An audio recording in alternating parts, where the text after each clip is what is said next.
დღეს ჩვენ ძალიან საინტერესო სტუმარი ყავს.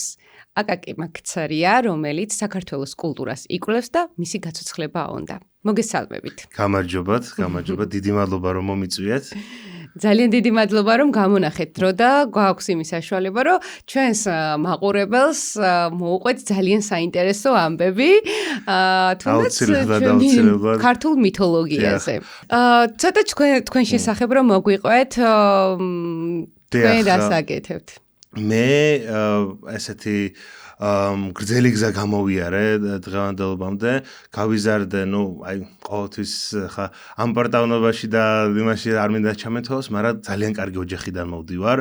ხელოვანების ოჯახიდან, მაგალითად ბაბუაჩემი იყო ელგუჯა ბურდული, მეორე მხრიდანაც, მამის მხრიდანაც ბევრი ხელოვანი და მეცნიერი და ესეთი დიდი ხალხი მყავდა და აი ეს პასუხისგებლობა მაქვს ჩემი ოჯახის მიმართ და ჩემი ქვეყნის და ჩემი კულტურის მიმართ, რომ შევისწავლო და ეს რაც შევისწავლე, აი გავაცოცხლო და გავაცნო მსოფლიოს და ამიტომ ხატვა ვისწავლე იმისთვის, რომ თქვათ რაღაცა ზღაპრების ილუსტრაციები და ესეთი გავაკეთე, შემდეგ მჭედლობა ვისწავლე, რომ აბჯრები და იარაღები, რომ აი ბავშვობაში გავიზარდე ამ მითებზე და ლეგენდებზე, ქართულ მეომრებზე და აი მსოფლიო მითოლოგიაზე და ლეგენდებზე, მაგრამ ქართული სულ მიზიდავდა და მე გადავწყვიტე, რომ აი მეცნიერულად შემესწავლა და როგორც შემიძლია გავაცოცხლო და დღევანდელობაში გადმოვიყვანო და სულ აბჯრები და ხლები დავდივარ და ვიდეოებს ვიღებ და ქართულადაც ინგლისურად სოფლიოს რო გავაცნო, ეგ მინდა. და ვინმე თუ მომისმენს ამ თემაზე დაინტერესდა, ძალიან მიხარია ყოველთვის. ძალიან საინტერესოა ქართული მითოლოგია.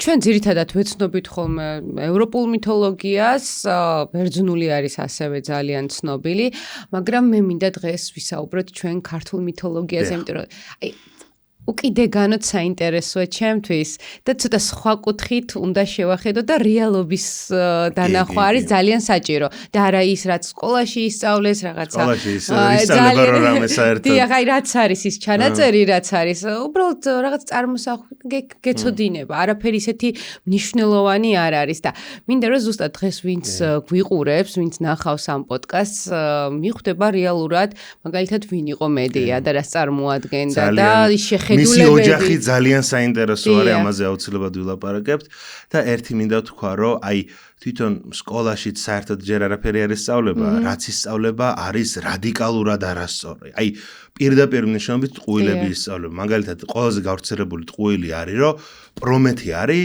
კი არა და ამირანი არის ქართული პრომეთე. და ეს ორი ფიგურა არის ერთმანეთში აზელილი, როდესაც პრომეთე სუსხვა ფიგურა არის.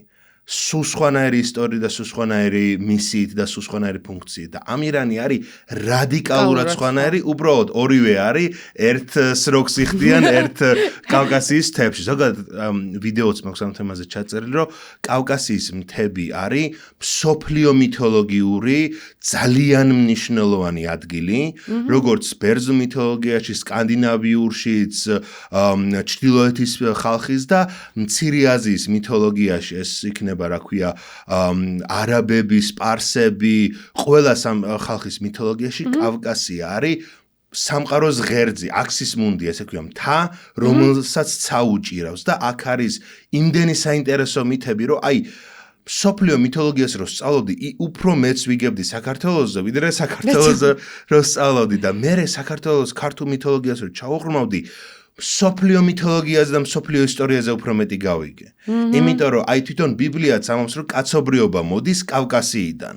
ეს ნოეს კიდობანი გაჩერდა არარატის მთაზე და აქედან წამოვიდა და ჩვენი ქართველები ვართ ამ ნოეს იაფეტის შთამომავლები და ვართ ერთ-ერთი ღერძი ფუძე კაცობრიობა მოდგმის და ჩვენი ერი და კულტურა ინახავს ძალიან დიდ სიბრძნეს. და სამწუხაროდ დავიწყებული, მივიწყებული, მიჩქმარული, ყველაფერი სხვა არის წინდაყენებული ჩვენი კულტურის და ისტორიის გარდა. ზუსტად ეს არის ჩემი მიზანი, რომ აი გავაცნოთ, ვისაუბროთ, უნდა ვიცოდეთ, საიდან მოვდივართ, სულ ამას ვიძახი, იმიტომ რომ შეხედულებები აქვთ ადამიანებს აბსოლუტურად სხვა და მინდა რომ ეს გავაღვიძოთ მასში. მოდი ვისაუბროთ მედიაზე, როგორც ქალ ძალზე, რომელსაც ესე ვერ დავარქმევ, რომ ის არის რაღაცა ესე და შვილების მკვლელი დედა, ან რაღაცა მომპარავი და გაიქცა და რაღაცა რეალურად რა უნდათ ბერძნებს ეს ხო საინტერესოა.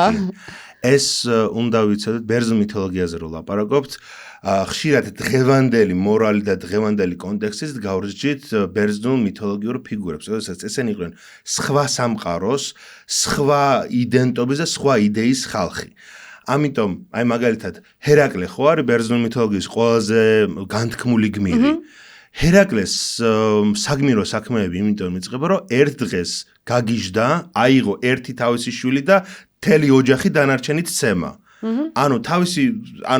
თავისი ოჯახი ამოხოცა, მაგრამ გამოისყიდა თავისი ცოდვა. ამ თავისი წესით 10 უნდა ყოფილიყო, 2 არ ჩაუთვალეს და გამოვიდა 12 გმირობა. და მედიაც ამ კონტექსტში მოიაზრება და თვითონ ახლა არის ლაპარაკი, რომ თვითონ სპექტაკლი გვაქვს შემორჩენილი მედიას შესახებ და არგონავტების რამოდენიმე მითიური ვერსია. ანუ ორიგინალი არ გვაქვს. ესეც უნდა გაუსვათ ხაზი. თვითონ ბერძნული მითები ჩაწერილი არის მე-5-მე-3 საუკუნეში მეტნაკლებად. ყველაზე ძველი გვაქვს მე-9-მე-8 საუკუნე. ეს შენი თქვათ ჰომეროსის მითები, რომლებიც მე-8 საუკუნეში არის ჩაწერილი, მაგრამ თვითონ ლეგენდები, ეს მითები დიდი ალბათობით ნამდვილი სიუჟეტი, აი ტროა ვიპოვეთ მაგალითად. ეხლა უბრალოდ საპოვნი გვაქვს კოლხეთის დედაქალაქი აია და აიეტის ტაძარი და მისი ყველაფერი და იმ კონტექსტში ეს არის ძველი წელთაღრიცხვის მე-13 საუკუნე, ეს არის ბრინჯაოს ხანის დასასრული. ანუ მაგალითად ჩვენ რო ვიცით ბერძნული ფილოსოფოსები და ბერძნული ეს ეპოქა თვითონ აქ მეფე ალექსანდრე ეს არის ძველი წელთაღრიცხვის მე-3 საუკუნე და ლეგენდები არის ძველი წელთაღრიცხვის მე-13 საუკუნე, ანუ 1000 წელი არის სხვაობა. ეხლა წარმოიდგინეთ 1000 წლის წინანდელი ეპოქა არის ღრმა შუა საუკუნეები და მაგათთვის იყო ეს საერთოდ უძველესი პერიოდი, მაგრამ კულტურულ ზეპირსიტყვიერებაში შემორჩა და რა თქმა უნდა, ახლა ყველამ ვიცით რა, ჭორი როგორ მიდის რაღაც ერთ ბაბუამ შვილიშვილს ესე მოუყვა და ძირითადად ესე შემორჩა და რა თქმა უნდა, ბერძნებს თავიანთი შოვინისტური ის დააკრავთ, რომ ყველა ვინც ბერძენი არ არის, ბარბაროსი არის, მედეას მიმართაც ესეთი დამოკიდებულება იყო, მაგრამ თვითონ ბერძნულ კონტექსტში მედიას ეს მზაკრული საქციელები, რაც მან გააკეთა, ეს იქნება რომ ოჯახის ღალატი, შემდეგ ქმარის გამო თავისი ქვეყნისგან გაქცევა, შემდეგ ქმარზე რომ გაბრაზდება და თავის შვილებს რომ მოკლავს და რომ გაიქცევა მერე საერთოდ. ყველა ეს საქციელი მზაკრულად ითვლება, მაგრამ ღმერთებიც თვითონ ამართლებენ მედიას. ეს არის ძალიან მნიშვნელოვანი, რომ იასონი არის ჰერას რჩეული გმირი. ანუ მაგითაც იწყება, რომ ჰერა გამოცდას დაუწყობს, მოხუცი ქალს უნდა წყალზე გადასვლა და მხრებზე მოისვავს იასონი და გადაიყვანს. ამის მერე ჰერა ძირითადად არის ნეგატიური ფიგურა ხომ, იმიტომ რომ ზევსის შვილები არიან თავარი გვირები და გაბრაზებული არის თავის ქმარი რო ღალატავს და მაგათ უჭირავს, მაგრამ ეს არის მისი რჩეული გმირი და ჰერა არის ქალღმერთი ცოლქრობის და პასუხისგებლობის და ქალი ქალღმერთი არის და როდესაც იასონი ღალატობს თავის ცოლს, ცოლის ყველანაირი საქციელი მის ქმრის მიმართ და ყველანაირი დასჯა არის ღმერთების მიერ დაშვებული და გამართლებული.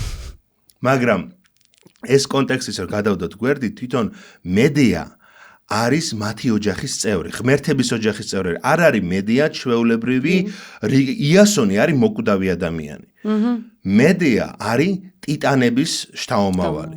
მამამისი და მისი მამიდები, ეს ძალიან მნიშვნელოვანი. ქართულ კულტურაში მამიდები ერთ-ერთი ყველაზე მნიშვნელოვანი ფიგურა. დეიდები და მამიდები, მაგრამ მამიდები განსაკუთრებით ჩემი აზრით, იმიტომ რომ ეს ქართულ კულტურაში ეს უკაცრავად თვითონ ოჯახი, მედიასი, აიეტი და მისი ორი და მეტი დაძმებიც ყავდა, მაგრამ ეს ორი და არის ყველაზე მნიშვნელოვანი. პასიფაე, რომელიც იყო მინოსის ცოლი და მინოტავრის დედა. და ამაზე ვილაპარაკე ცოტა მინდა დაუთრაუროს და მეორე არის ყველაზე განთქმული მაგიკოსი ბერძნულ და მსოფლიო მითოლოგიაში ეს არის კირკე, სერსეი. სერსეი არის ერთ-ერთი ყველაზე ძლიერი მაგიკოსი. ვინები არიან ეს ოჯახი საიდან მოვიდა?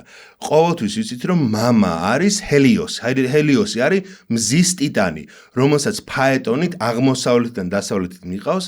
ამის განმარტება არის ორი, რომ კოლხეთი იყო ბერძნული სამყაროში ყველაზე ღრმა აღმოსავლეთი, მზის ამოსვლის წერტი. ახლა იაპონია არის მზის ამოსვლის ქვეყანა, მაგრამ მაშინ კოლხეთი იყო და თვითონ კოლხურ კულტურაში მზის და მთვარის ქურუმები და მზის და მთვარის ღვთაებები იყო. ოღონდ ბერძნულ კულტურაში მზის ღვთაება იყო მამრი კაცი, მაგრამ ქართულ კულტურაში, რომელზეც კიდევ ვილაპარაკებ ცოტა მერე, იყო ქალი, ბარბალე, ბორბალი. ეს მზის სიმბოლო, ერთი სულ დამაქვს ხოლმე ესეთი რაღაცა, აი ესეთი ჩვენ ბორჯღალები და ეს ყველაფერი ამ მზის სიმბოლოდ ეს არის კოლხური მონეტა, ბრინჯაოს ხანის ფულის ერთეული, ბრინჯაოს რგოლი და ეს არის რეკონსტრუქცია ერთ-ერთი კოლხის სამარხი და მზის სიმბოლოს, რომელსაც დაატარებდნენ. ეს თქვენი დამზადებულია. და ეს დამიმზადეს მეგობრებმა და ეს არის ძალიან საინტერესო, რომ ანუ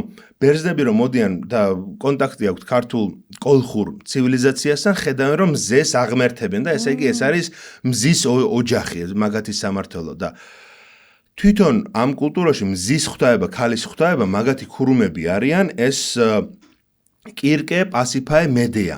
ესენი არიან ქართულ კულტურაში ქალები იყვნენ ქურუმები, მზის ქურუმები განსაკუთრებით.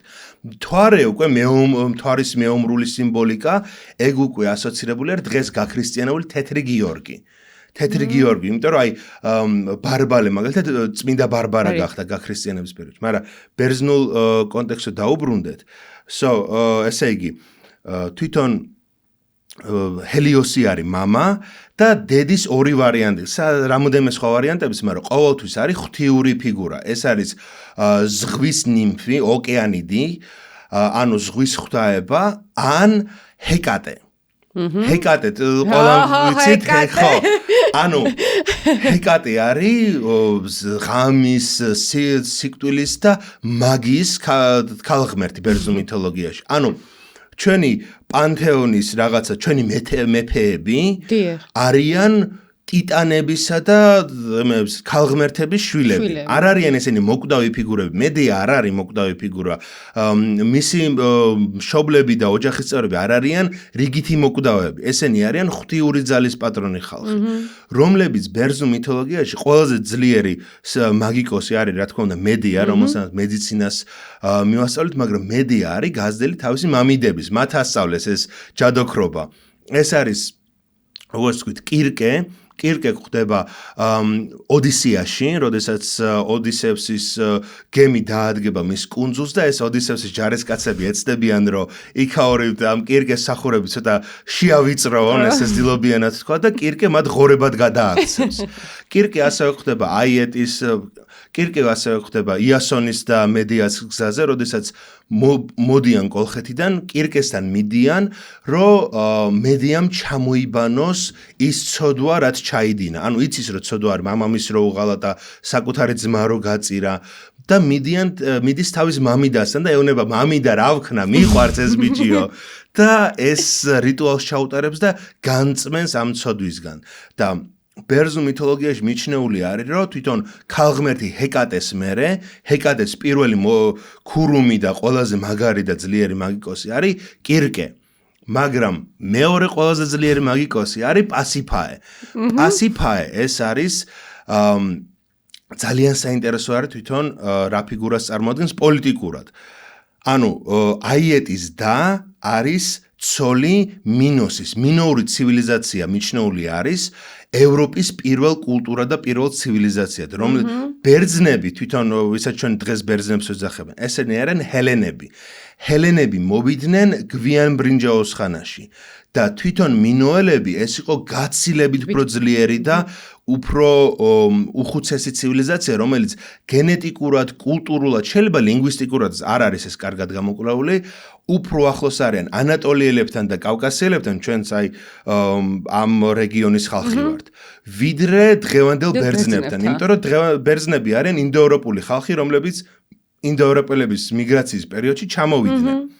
და შეიძლება ბერძნულ მითოლოგიას შევხედოთ, როგორც ეს, რა ქვია, მომთაბარე ბარბაროსი ხალხი, რომელიც ცხენის ფაეტონის იქით არაფერი არ უნახია და უცბად აწვდება უზარმაზარ განვითარებულ ცივილიზაციას. ბრინჯაოს ხანა იყო გაცილებით უფრო განვითარებული, ვიდრე თქვა შუა საუკუნეები, გვიან შუა ადრეული პროცესორად, მერე ნელ-ნელა, ანუ რენესანსის პერიოდი იყო, რომ ნელ-ნელა ცოტა ის ამოვიქაჩოთ რა იმ წუმპიდან რაცშიც ჩავარდით. და ბრინჯაოს ხანა იმდენად განვითარებული იყო, რომ აი მარტო ამ ბრინჯაოს წარმოება, აქ რგოლი რომ აქვს, საჭირო იყო რომ მოგიტანა მეტალი, ახლა შენადნობიარე ბრინჯაო, რომელიც არის სპილენძი და თითბერი თუ რაღაცა ესე თეთრი მეტალი არის, tin ინგლისურად და ეს საქართველოში არ მოიპოვება და ჩამოქონდათ ძალიან შორი ტერიტორიები, შეიძლება ინგლისი, დღევანდელი ინგლისიდანაც ესპანეთ, ანუ იყო უზარმაზარი განვითარებული მეზღვაოსნური ცივილიზაცია და კულტურა. ამის ერთ-ერთი წარმომადგენლები იყო კოლხეთი და მინოური, რომელიც შეიძლება ბევრი დაიკარგა და არც ვიცით და ამ კოლხეთს და მინოურ ცივილიზაციას ჰქონდათ პოლიტიკური კავშირი. ხო არის რომ ყველამ ვიცით რომ მეფემ მოიყვანა ვიღაცის სხვა მეფეს და ან ქალიშვილი ან რაღაც მამინდა ცოლად, ეს ნიშნავს რომ შეიქმნა მაგათ შორის ოჯახისეული კავშირი და ესენი არიან ღრმა მოკავშირეები.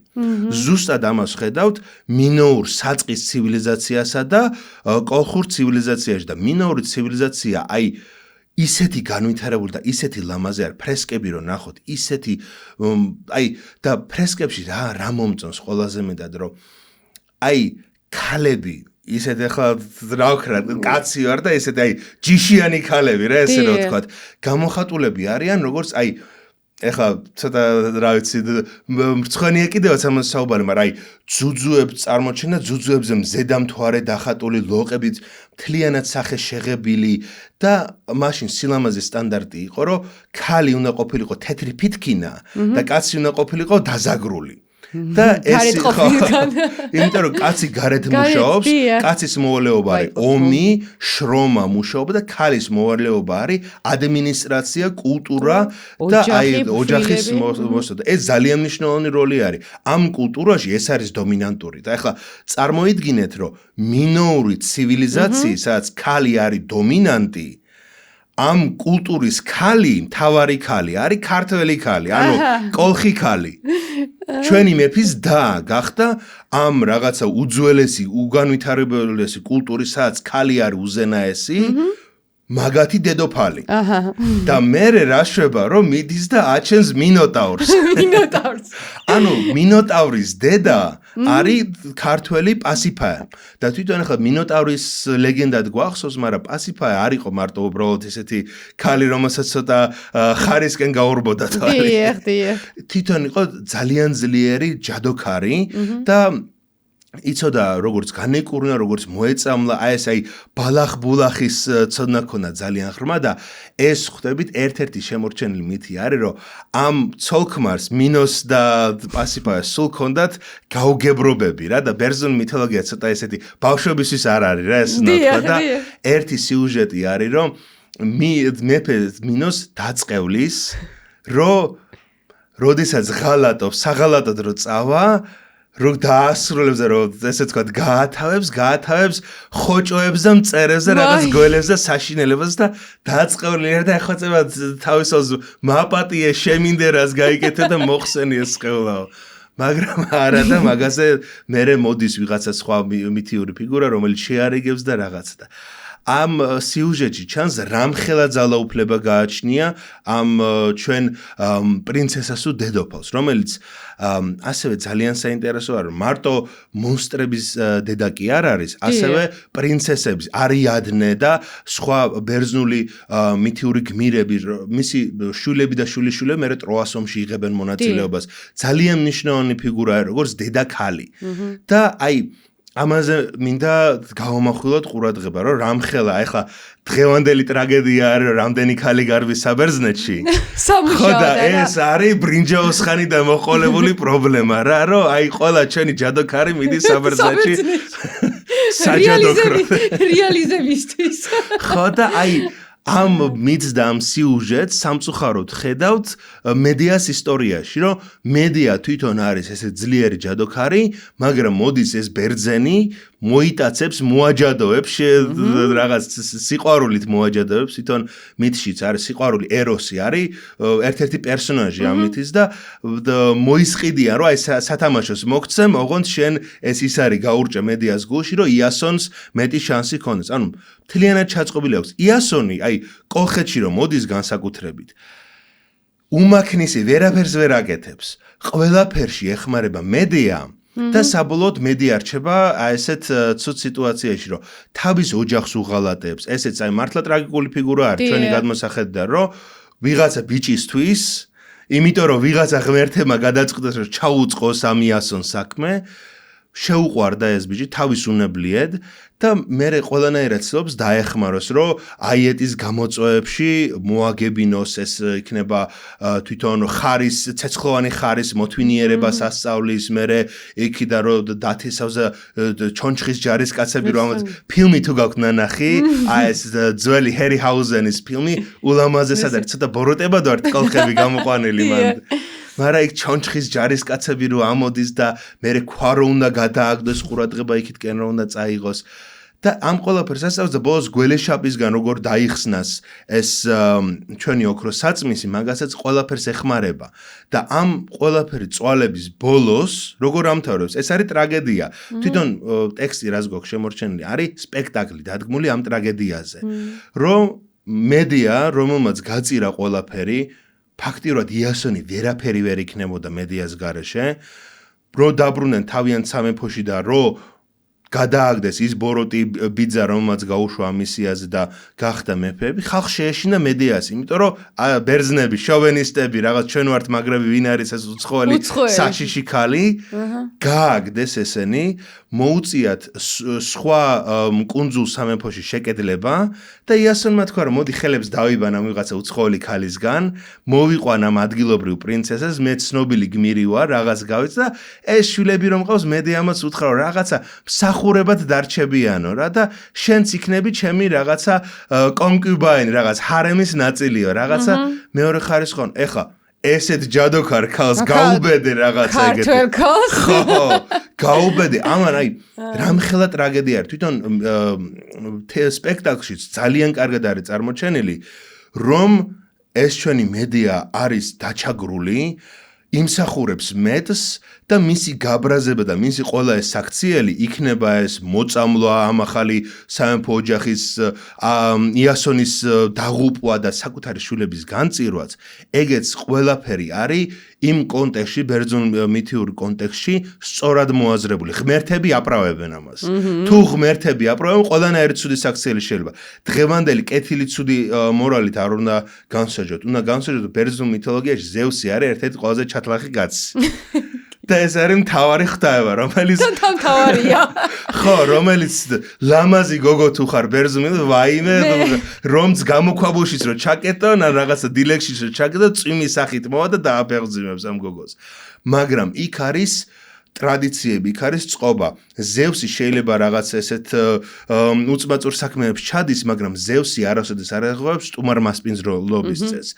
ჰერა, რომელიც არის იასონის ფარველი, ეს არის ამ ოჯახის სიწმინდის ღვთაება, რომ შენ მე გადაგარჩინე, მე დაგეხმარე, მე ჩაგიწყე საქმეები და გაპოვნინე ყველაზე ძლიერი პრინცესა, გაუთხოვარი ქალი, ვინც იყო სოფლიოში და შენ ამას ღალატობ? ყველა საქციელი გაპროებული არის. ის სამწუხაროდ შვილების მოკლაც რომ მოუწია, ესეც იმ კონტექსტში არის, რომ ისედაც მოკლავდნენ, იმიტომ რომ მედიამ რო გაწირა და რომც არ გაეწირა, ეს შვილები იყვნენ პოლიტიკური საშიშროება, რომ ტახტი წესით მაგათ ეკუთვნით, იმიტომ რომ იასონის უფროსი შვილები იყვნენ და ის ახალი სამეფო ამას არ დაუშვებს. ის ყველაზე კარგ შემთხვევაში კასტრაციას გაუკეთებდნენ. ამიტომ სამწუხაროდ მედია სხვა განცირულები იყვნენ და მედია მერე გაიქცევა ამ სახელმწიფოდან რაღაცა ცეცხლოვანი ფაეტონი ჩამოფრინდება ციდან, რომელიც ფაეტონში გველები არიან შებმული, თვითონ გველის სიმბოლიკა ძალიან მნიშვნელოვანია, მაგაზეც გეტყვით ერთი-ორი სიტყვას და გაიქცევა და მერე მიდის, ეს ნაწილი ძალიან იშვიათად იცის ვიღაცამ, შემდეგ მიდის ათენაში. ათენის მეფეს ჩაუგდება ფეხებში და იქ მერე ცალკე პოლიტიკურ მახინაციებში იღებს მონაწილეობას და ეს არის ძალიან საინტერესო ისტორია, რომ მედიას ისტორია არ მთავრდება აქ, ის აგრძელებს, ხან ვიღაცა შეხვდება, ხან ვიღაცა გაულის, იმიტომ რომ ეს არ არის ჩვეულებრივი მოგდობა, არის ქალღმრთაება. და ეს არის ძალიან მნიშვნელოვანი, რაც უნდა ვიცოდეთ. აუცილებლად უნდა ვიცოდეთ და აი მამიდების თემა ძალიან საინტერესო არის. მოკლედ, აი ძალიან ბევრი ინფორმაციას მიიღებს ახლა ჩვენი მაყურებელი მედიას შესახებ და ეს ქალურ ენერგიებთან შესახებ. სხვათა შორის არ გადაცუდად გამოყენება შეიძლება ამ ქალურ ენერგიას და რა თქმა უნდა. და აი ყველაფერს აქვს თავისი მხარე. ვინ როგორ შეხედავს ყველაფერს, ხო? და აი ძირითადად როდესაც უარყოფითად არის გამოყვანილი, ამ შემთხვევაში უკვე რეალობას როდესაც მოისმენს და უყურებს ადამიანი და თუნდაც წაიკითხავს, ბევრ ამას მოძებნის, რომ ესე ცალი მხარიდან არ უნდა უყუროს და ვიღაცის აზრით არ უნდა დავიჯეროთ. კონტექსტი მინდოდა გამემახვილებინო ყურადღება, რომ დღევანდელი გადმოსახედიდან არის, ну რა თქმა უნდა, შვილის ყოლობა ეს არის უდიდესი ცოდვა, მაგრამ იმ ბერძნულ კონტექსტში ხშირად არის თუ ღმერთები იტყვიან რომ შენი ყველაზე ცუდი საქციელი მართალი იყო, ყველანაირი არასწორი საქციელი შეიძლება დღევანდელი გადმოსახედიდან გამართებული იყოს. გმირები მაგალითად ბერძნულ მითებში, აი ქრისტიანული რაინდული გმირები არ არიან. ისინი კარგის გასაკეთებლად არ მიდიან. რაღაცა დიდი საქმის გასაკეთებლად მიდიან, დასაპყრობად, გასაძარცვად, გასანადგურებლად. ამიტომ არ უნდა შევხედოთ დღევანდელი მორალური კონტექსტიდან, იმიტომ რომ სულ სხვა მორალი და სულ სხვა აზრები იყო. რა თქმა უნდა, დროც სულ სხვა იყო, პერიოდიც სულ სხვა იყო და შეხედულებებიც აბსოლუტურად სულ სხვა ქონდა. კიდევ რომელი გმირებზე შეგვიძლია დღეს ვისაუბროთ? ესე ქალებს რო ეხებოდეს უფრო?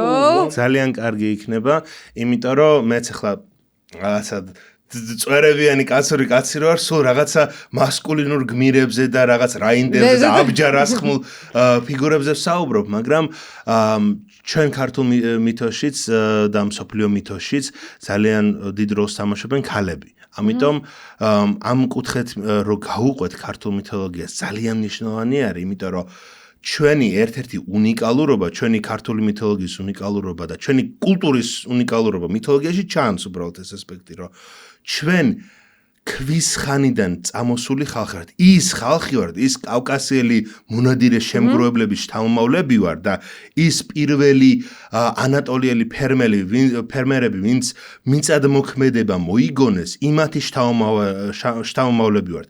ბარში უფრო ეს მიწადმოქმედური კულტურა არის დომინანტური, მთაში უფრო ეს მონადირე შემგროვებელი მწყემსის კულტურა. ამიტომ მთაში უფრო მასკულინური არის დომინანტური და იქ ხდება ქალი ფიგურები ხშირად წარმოჩენილ უფრო ნეგატიურად. აი, ხევსურ მითოლოგიას რო გადავხედოთ, თუ ბოროტი არის, ან ქალი არის, ან მატრიარქალური საზოგადოებიდან არის. აი, მაგალითად, ჩვენი ყოველთვის ცნობილი ხანსაყვარელი ხანსაშიში დევები არიან სტრუქტურულად ქალურ დომინანტურ საზოგადოებიდან. იმიტომ რომ კაცი დევი შეიძლება ძლიერი არის და შეიძლება დიდ ძალას ფრობს და შეიძლება რაღაც ერთი ხელის მოსვლით გადაკლავს, მაგრამ ჭკუა მას არ მოეკითხება. ქალი დედა დევი ან დევის და ეს ფიგურები არიან, ვისთანაც გმირები მიდიან მოსალაპარაკებლად, შესარიგებლად, დასამეგობრებლად. ჭკუა აზრი, ვისაც მოეკითხება, ესენი არიან დევების საზოგადოების მატრიარქები.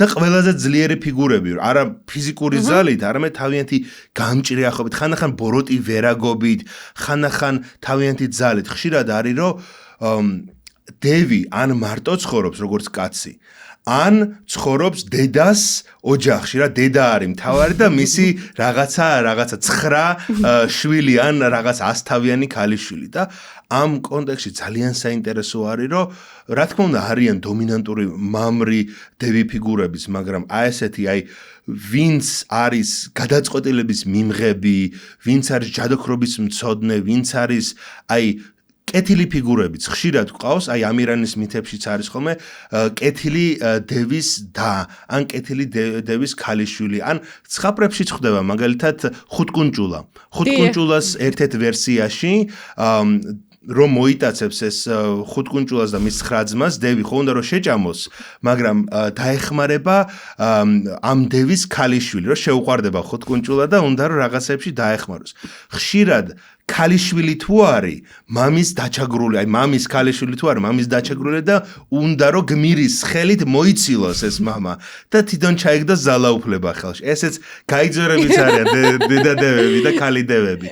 ამიტომ ხშირად არის ხოლმე მაგალითად ხევსურულ მითებში, რომ ღმერთმა გასცა ბრძანება, რომ ყველა დევები უნდა ამოწყდეს, იმიტომ რომ კაცობრიობას აწრულებენ, ჭამენ, რაღაცა როგორც მწყემს სიცხვარს უყურებს, ისე გვიყურებენო და ყველა უნდა ამოწყდეს და გამოუშვებენ ამ ცის გმირებს, სულ მასკულინური ეს რაღაც ღვთისშვილები, თავიანთი კვერთხები და ლახტებით, მაგრამ ერთხელ იახსარი, გმირი იახსარი, რომელიც დღევანდელ კონტექსტში როგორც ანგელოზი ისე არის მიჩნეული მეომარი, რო შეცდება და რო შეჩერდება და მოიცადე ყველა დევი უნდა მოკლათ, ეს არის რომ წყლიდან ამოდის ქალი დევი და გაშეშდება, რა პირველად რო დაინახას დევურ რაღაცა ქალურ ძალას, იქნება რომ ყველა დევი უნდა მოკლათ.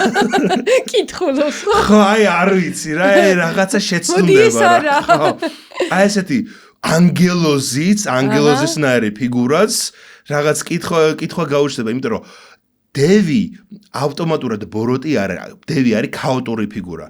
კაცი ჭამია, რომელიც შენ დაგიმეგობრდება და ხვალე შეიძლება მოკპიჩოს, რა შია რაქნას.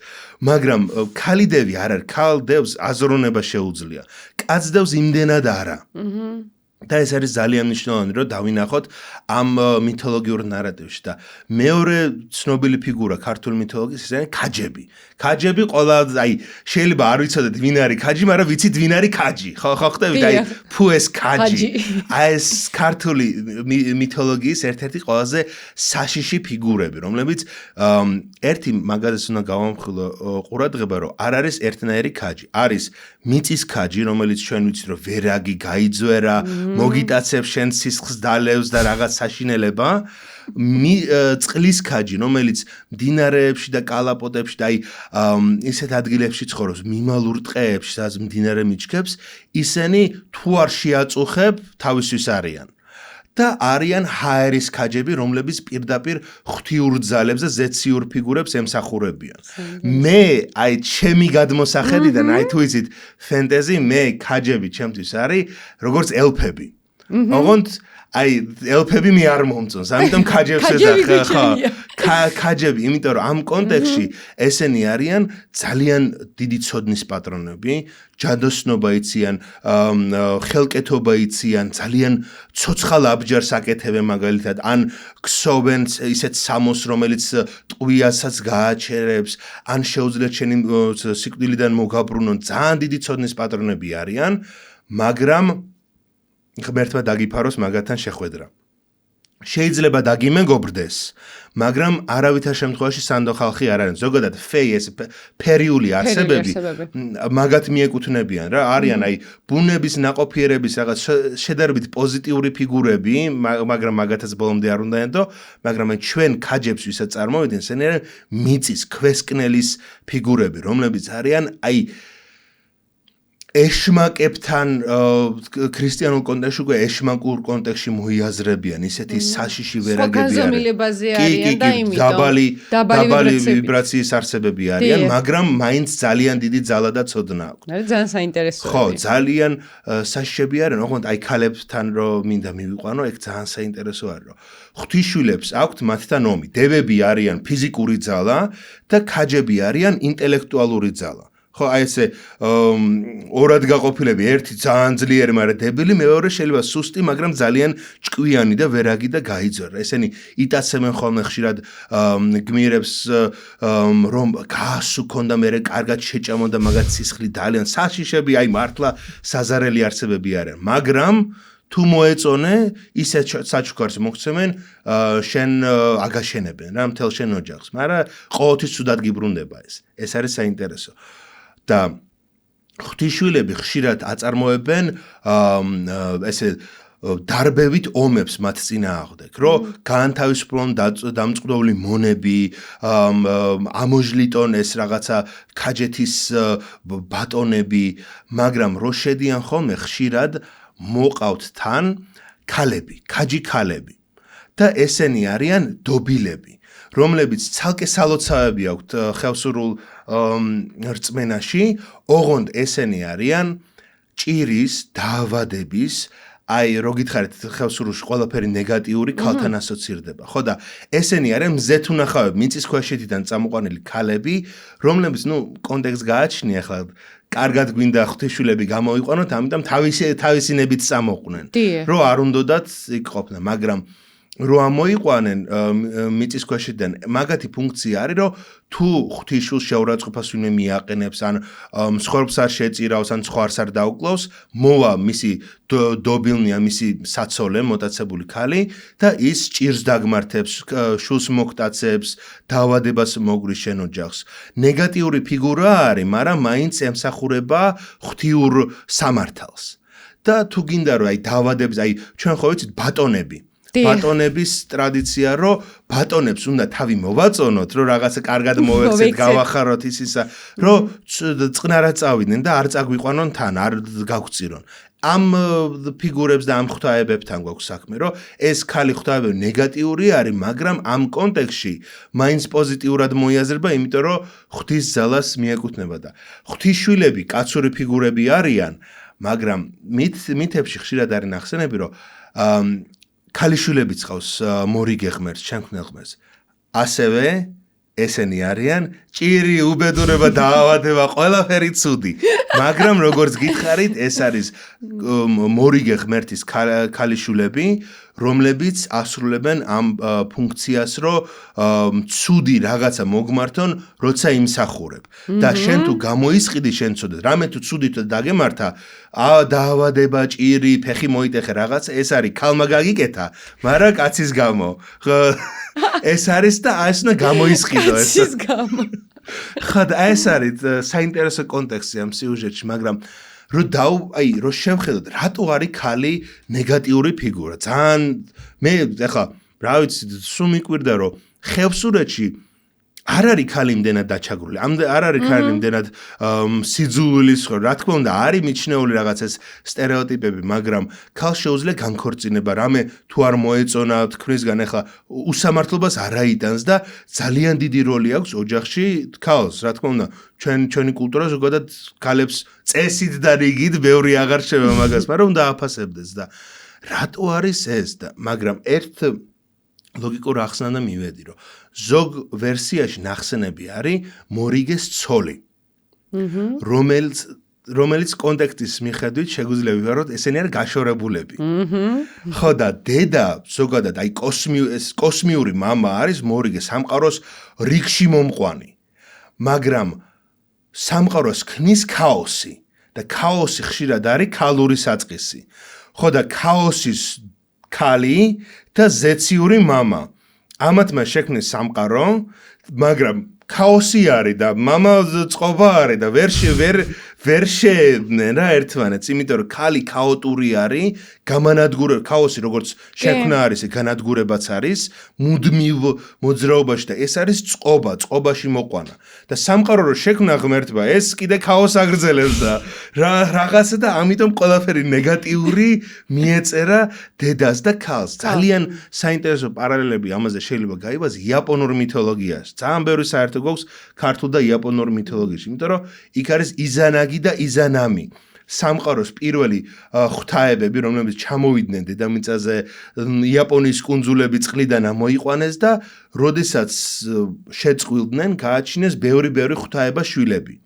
და მაგრამ ერთ-ერთი შვილი, რომელიც გააჩინა ქალღმერთმა, ცეცხლი იყო და ამ მშობიარობის პროცესში გარდაიცვალა. და რო დამარხა, ქმარმა გადაწყვიტა, რომ ჩემ ცოლს ქვესკნელიდან ამოიყვანა და გავაცოცხლებო. მაგრამ ქვესკნელში რო ჩადის, ცოლი ხდება გახრწნილი და უკვე ამ სიკვდილის და დემონური სამყაროს ნაწილი. და ამის გამო რომ ერთი ის იყო, ძალიან გავს ბერძნული მითი რომ არის მე რა დამავიწყე სახელი, მუსიკოსმა რომ უნდა ამოიყვანოს ქვესკნელიდან თავისი ცოლი. და იგივე სიუჟეტია რომ ეს ქალი ეუბნება რომ სახეზე არ შემხედაო რომ ჩემი სული ამოიყვანო თორემ ახინს აღარ გამოიყურები ისე როგორც გახსოვარო მაგრამ კაცი მაინც შემოტრიალდება დაინახავს თავის გახრწნილ ცოლს და შეეშინება და გაიქცევა და ამის მერე ცოლი დააწყევლეს რომ შეუბედურო და ამის მერე ეს ქალი სამყაროს შექმნელი ხდება ნეგატიური ფიგურა და ეს ნაწილი არ გვაქვს ძალიან მწირი არის ასე და მე მგონია რაღაც ესეთი ქაოსის ღვთაება იყო ქალი მიჩნეული იმიტომ რომ ტაიფუნი მაგალითად შუმერულ მითოლოგიაში ეს არის ბოდიში იმაში რა ქვია ტიამატი არის ქალი ქაოსი წყლის ღვთაება რომელიც შემდეგ კლავენ შვილი ღვთაებები და მისგან სამყაროს ქმნიან შეიძლება აქეთკენ მიდის მაგრამ ბარში რო ჩამოვიდეთ ბარში ქალი ფიგურა არის ძალიან დომინანტური ისე კარგად ყველგან არ არის შემორჩენილი მაგრამ ეტყობა ეს ასპექტები რომ ქალი გველი წყალი ეს რო დავიმახსოვრე და ქაოსი ეს სიმბოლიზმი მოდებული არის ქართულ კულტურას ძალიან ღრმად მაგალითად ბარში და სომხეთშიც არის ძალიან გავრცელებული ესეთი მენჰირები დიდი ქვის ლოდები რომლებიც ძუძუსქვას ერთი არის ძუძუსქვას რომელსაც ეძახიან ეს არის ვეშაპის ქვა ვეშაპი არის გველეშაპი წყლის ლევაითონი რო თქვა ბიბლიური ლევიათანი არის ეს წყლის ქაოტური არსება და ქალი არის ასოცირებული ამასთან მაგრამ ამ კონტექსტში კარგი ფიგურა არის იმიტომ რომ მას მოაქვს ნაყოფიერება, წვიმა, როგორ თქვათ, ბუნების სიცოცხლე. იმიტომ რომ ეს არის კიდე უფრო ძველი, ანუ შეგვიძლია კულტურის ცივილიზაციის განვითარებასთან ერთად დავინახოთ როგორ გადავდივართ მატრიარქალური ქალი ღვთაებებიდან, ცოტა ქაოტური, ცოტა ბუნების როგორი არის, ბუნება არ არის მოთვინიერებული. ჩვენთან დალი მაგალითად დალი არის ბუნების მწყემსი. დიახ. დალი არის მოუთვინიერებელი ქალი. ყველა ბევრი ცდილობს მოათვინიეროს და მოატყუოს რაღაცას. ვერა, იმიტომ რომ ეს მისი ბუნების ნაწილი არ არის და მონადირეულ კულტურაში შემორჩა, რომ სანადიროდ რომ მიდიხარ, შენ დალი უნდა გაჩუქოს. ეს არის ის ჯიხვი, რასაც მოინადირებ, მხოლოდ მაშინ დაიმსახურებ, როდესაც დალი თავისი ფარადან შენ გიბოძებს ამას და როგორი წმინდა დამოკიდებულება მონადირემ ზედმეტად რო არ ინადიროს და ბუნების ბალანსი რო არ დაარღვიოს. ეს არის აქ მნიშვნელოვანი, რომ ბუნებასთან აქვს ესეთი გარიგება. ბუნების დედასთან ფაქტიურად. და სიხარბეც რო არ კონდეს რა. კი, მაგრამ ეხლა ცოტა ისე რო შევხედოთ ბუნებასთან ბალანსში ყოფნა დიდად აღარ უნდა კაცობრიობას, რაც უფრო ცივილიზაცია ვითარდება, მით უფრო არის რომ ბუნებასთან ბალანსში კი არ უნდა ვიყოთ, ბუნება უნდა მოვათვინიეროთ, მოვარჯულოთ. მაგრამ ბუნება არ არის ესეთი რაღაც, რასაც ადვილად მოვარჯულებ. შენ რაც უფრო ბუნების მორჯულებას ცდილობ, მით უფრო ურჩხული სახით მოდის შენთან. გებრძვის. ისევე ეს ქალები რომ არიან დაავადების და ჭირის და ემის ვირუსიც, ბაქტერიაც და ესეც ბუნების ნაწილი არის. და ეს არის იმის ბრალი ცოტა ესე რაღაცა ბუნებრივად რო შევხედოთ, რომ შენი პოპულაცია ძალიან გამრავდა, ძალიან სუსტი არის და ამის გამო მოედო ჭირი. ხო და ადრე იქნებოდა რომ ბუნებასთან ბალანსში იქნებოდა, ძალიან დიდი პოპულაცია არ გექნებოდა, მაგრამ ცივილიზაციის შენება თუ გინდა, ქალაქების შენება თუ გინდა, ბუნების მოვლენები მიწისძვრა არ არის უბრალოდ დედამ რაღაცა ჩაახლა, დედა მიწამ ჩაახლა, ეს არის რაღაც ბოროტი გამანადგურებელი ძალა. ამიტომ გადავდივართ იქიდან რომ ბუნებასთან ბალანსში ვარ და ბუნება არის ჩვენი დედა.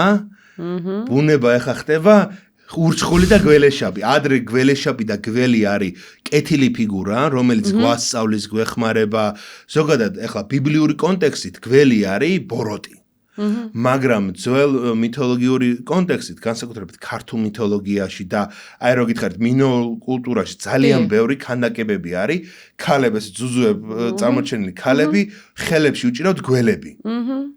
და ეს ტრადიცია ჩვენთანაც ეთყობა რომ იყო რომ გველის და გველეშაპის ღვთაებრიობა. აზიაში შემორჩა, აი ჩინეთში და იაპონიაში გველი და გველეშაპი არის ძალიან მნიშვნელოვანი ფიგურა. წყლის ფიგურა და ძალიან ძლიერი და პოზიტიური ფიგურა, რომელიც გეხმარება წვიმა მოაქვს, ბუნებას ამართებს, მაგრამ აქეთკენ გველეშაპი უნდა განგმირო.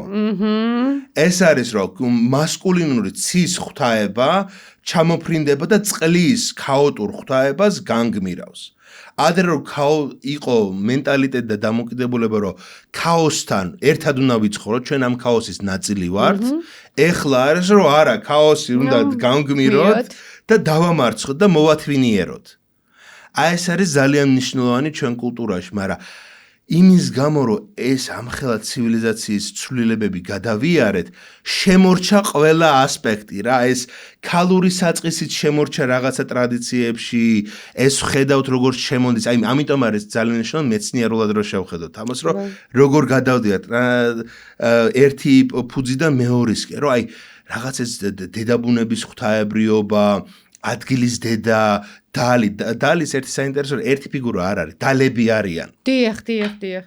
ეს ძალიან მნიშვნელოვანია, რომ ეს არის დასი, ეს არის ყველაფერს, აი ბევრ რწმენაში ხო არის, რომ ყველაფერს აქვს თავისი სული. ყველაფერი არის, ყველაფერში დევს პატარა ღვთაება. და ეს პატარა ღვთაება არიან, ეს გინდა ეს დალი, ალი, ჭინკა, ისიც, ეს არის ყველაფრის სული, ყველაფრის, აი, ბუნების ციკლის განსახიერება. მაგრამ დღევანდელი კონტექსტში ყველაფერი უნდა იყოს მორჯულებული, რაღაც ესეთ კონტექსტში ჩასული, რაღაცა დაჯაჭვული, ამ კონტექსტიდან უკვე ყველაფერი, რაც კანონზომიერებას არ ემთხვევა და ჩვენ წესებს არ ემთხვევა, არის ავტომატურად ბოროტი. და ეს არის აი ამ ტრადიციების ცოტა რაღაცა გადახედვის მეთოდი რა. რატო, რანაირად, რისთვის და ახლა არ ვიცი, ცოტა უფრო რო მეცნიერულიდან და იმიტომ რომ ცოტა უფრო ესოთერიულ მცნებაში გადავიდეთ. ეს არის აი ჩემი ერთ-ერთი პრობლემა. ახლა მე მორწმუნე ქრისტიანი ვარ, რომელიც ვცდილობ რომ ასევე შევისწავლო ჩვენი კულტურა, იმიტომ რომ აქამდე ბოლო პერიოდის დამოკიდებულება არის, რომ ყველაფერი ძველი ტრადიციული ავტომატურად ეშმაკისეული და რაც ახალი შემოსული არის, ეს არის მარტო. ადრე, აი რო გადაიკითხოთ 19-18 საუკუნის ჩანაწერებიც ამ ყველაფერზე, მითოლოგია ჩვენ არ გვაქვს, აი რაღაც დიდი წიგნი იმის, რა ქვია, რამ შექმნა სამყარო და ეგეთი წიგნები არ გვაქვს. ჩვენ გვაქვს ჩვეულებრივი გლეხების, ხალხის, დედების, ბიძების, ბაბუების ჩანაწერები. და ზღაპრები. ხო, ზღაპრები. ანუ ზღაპრებიც ეს არის, მაგრამ ბევრი ჩანაწერები არის, რომ აი მე მივდიოდი და ვიცი, რომ აქ ცხოვრობს დალი და მადლობას ვეუბნები და ისიც რაღაცა მეხმარება ხოლმე რაღაცა. ან ვიღაცა მოყვება, რომ აი დედამ გამაფრთხილა ტყეში არ წახვიდა, იქ ალები არიან, ეს წყლის სულები, რომლებიც გაგლახავენ და მე მაინც წავედი და მართლა გამლახეს და აი მე ბევრი ისტორია მაქვს ესეთი რომ მომიყვნენ კი. ხო, აი ეგეთი, იმიტომ რომ ქვები მესროლეს, კი, აი ქვები მესროლეს, უჩინარმა ძალებმა რაღაც და ეს არის ისინი ჩვენზე უფრო ღრმა მორწმუნე ქრისტიანები იყვნენ. უბრალოდ ეს სამყარო იყო ამეთი ნაწილი რა. არ იყო იმის განსხვავება, ეს არის მარტო ბოროტი, ყველაფერი რაც ქართული არ არის ბოროტი, უბრალოდ ესეც ანუ მეც მოქსული, იმასაც რაღაცა სული არის.